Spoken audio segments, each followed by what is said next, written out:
Yo tout le monde, c'est Lucas DBZ et aujourd'hui on se trouve pour une nouvelle vidéo. Alors aujourd'hui on est ni sur Dragon Ball Z Dokkan Battle ni sur One Piece. On va faire une vidéo unboxing de la figurine Banpresto Figure Coliseum 3. À la base cette vidéo je devais la faire avec Creamer SV, mais puisque mon logiciel de montage n'est pas assez performant, j'ai décidé de retourner toute la vidéo. Donc on passe tout de suite à la présentation. Alors pour commencer je vais vous présenter la boîte. Là on voit le nom Banpresto Figure Coliseum 3. Après on voit la figurine en général avec une petite animation pour montrer le mouvement des sabres. Là il y a la marque Banpresto qui fait des très bonnes figurines pour un rapport qualité-prix très intéressant. Et c'est pas un placement de produit. À droite de la boîte on a la figurine de face de Zoro. Donc rien que là on peut voir qu'elle est très bien détaillée. Ici on a encore une fois la figurine en général. Et là on a la photo du sculpteur. Sur le côté gauche de la boîte on retrouve Zoro, mais cette fois-ci on le voit de dos. Et on voit que de ce côté là il a son œil ouvert. De l'autre c'est là où il a la cicatrice. C'est pour ça qu'il est fermé.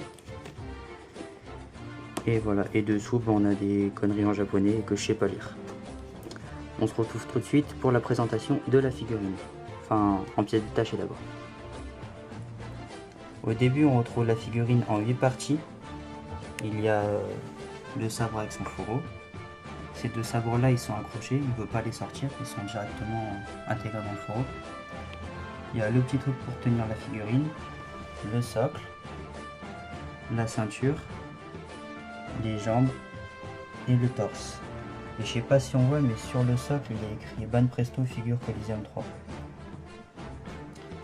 Donc là on se retrouve une fois l'assemblage terminé.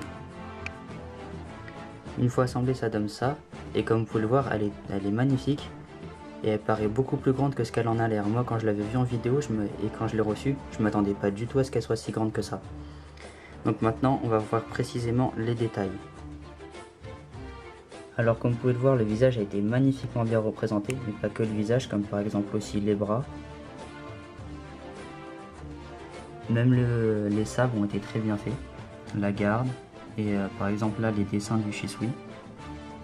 Il y a aussi les muscles, la cicatrice sur son torse. Même les boucles d'oreilles ont été très bien faites. Il y a aussi les cheveux de Zoro, ça fait plein de... On voit bien les pieds, que ça fait pas comme quelquefois des amotes tout verts qui sont dégueulasses. Les habits aussi ont été très bien faits avec un effet déchiré, ça donne beaucoup.